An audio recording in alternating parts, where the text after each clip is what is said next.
నమిత ఎదురుగా ఉన్న బాటిల్ని చూసి నీళ్లు అనుకుని తాగింది.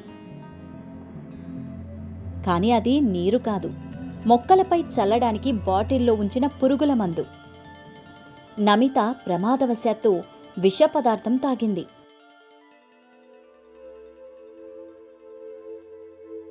నమిత పరిస్థితిని చూసిన తల్లి ఉప్పు నీళ్లు తెచ్చేందుకు పరిగెత్తింది.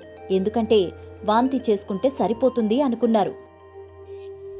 కాని అది సరైన చర్య కాదు. దానివల్ల మంచి కంటే కీడే ఎక్కువ జరుగుతుంది. ఈరోజు విషయం విష ప్రయోగానికి ప్రథమ చికిత్స, first aid for poison injection. విషం అనగా శరీరంలోకి ప్రవేశించినప్పుడు తాత్కాలిక లేదా శాశ్వత హాని కలిగించే పదార్థం. హాని అనగా శారీరక నష్టం, అనారోగ్యం లేదా మరణం. విష పదార్థాలు మందులు, ఫుడ్ పాయిజనింగ్, కిరోసిన్, ఫినాయిల్ లేదా యాసిడ్ వంటి శుభ్రపరిచే పదార్థాలు, బొద్దింకలు, ఎలుకల మందులు వంటివి.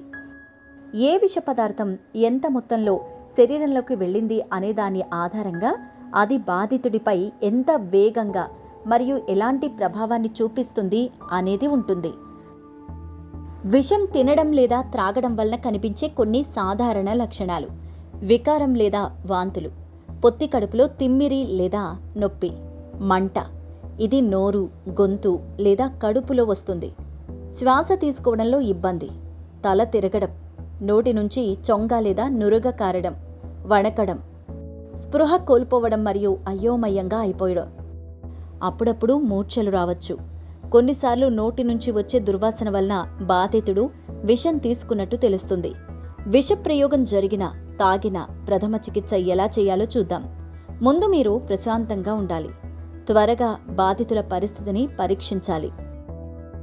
బాధితులు స్పృహలో ఉంటే వారిని ఏం తిన్నారు లేదా తాగారు, ఎంత తీసుకున్నారు, దానిని ఏ సమయంలో తీసుకున్నారు, మీకు ఎలా ఉంది అని అడగండి. బాధితునికి విశ్రాంతిని ఇవ్వండి. ఆపై డాక్టర్కి ఫోన్ చేయండి. పరిస్థితిని వారికి వివరించి సూచనలు తీసుకోండి. చుట్టుపక్కల ఏదైనా విషపూరితమైన వస్తువు ఉంటే మీరు దాని పేరు మరియు పరిమాణాన్ని కూడా చెక్ చేయండి. ఈ సమాచారం డాక్టర్కి ఉపయోగపడుతుంది. ఆ తర్వాత వెంటనే ఆసుపత్రికి తీసుకువెళ్ళాలి. మీతో పాటు విష పదార్థాన్ని కూడా తీసుకువెళ్ళండి. విషం గురించి సమాచారం తెలియకపోతే సమయం వృధా చేయకుండా బాధితుల్ని ఆసుపత్రికి తీసుకువెళ్ళాలి. బాధితుల్ని ఆసుపత్రికి తీసుకువెళ్లడం సాధ్యం కాకపోతే వెంటనే అంబులెన్స్ కోసం ఫోన్ చేయండి. బాధితులు విషం తీసుకున్నట్టు ఫోన్ కాల్లో స్పష్టంగా చెప్పండి. శ్వాస తీసుకోవడంలో ఇబ్బంది, మైకం లేదా బాధితులు స్పృహ తప్పి పడిపోతే రికవరీ పొజిషన్ ఇవ్వండి మరియు పరిస్థితిపై ఒక కన్నేసి ఉంచండి.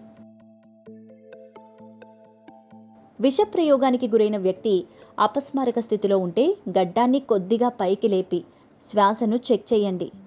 ఒకవేళ బాధితులు శ్వాస తీసుకున్నట్లయితే ఆలస్యం చేయకుండా సిపిఆర్ ప్రారంభించండి. అంబులెన్స్ వచ్చేంత వరకు లేదా శ్వాస తీసుకోవడం ప్రారంభమయ్యే వరకు సిపిఆర్ ఇస్తూ ఉండండి. నోటి ద్వారా శ్వాస ఇవ్వడానికి ప్రయత్నించకండి. చికిత్సకు సహాయపడడానికి ఆసుపత్రికి వెళ్లేటప్పుడు పదార్థం యొక్క నమూనాను మీతో తీసుకువెళ్ళండి.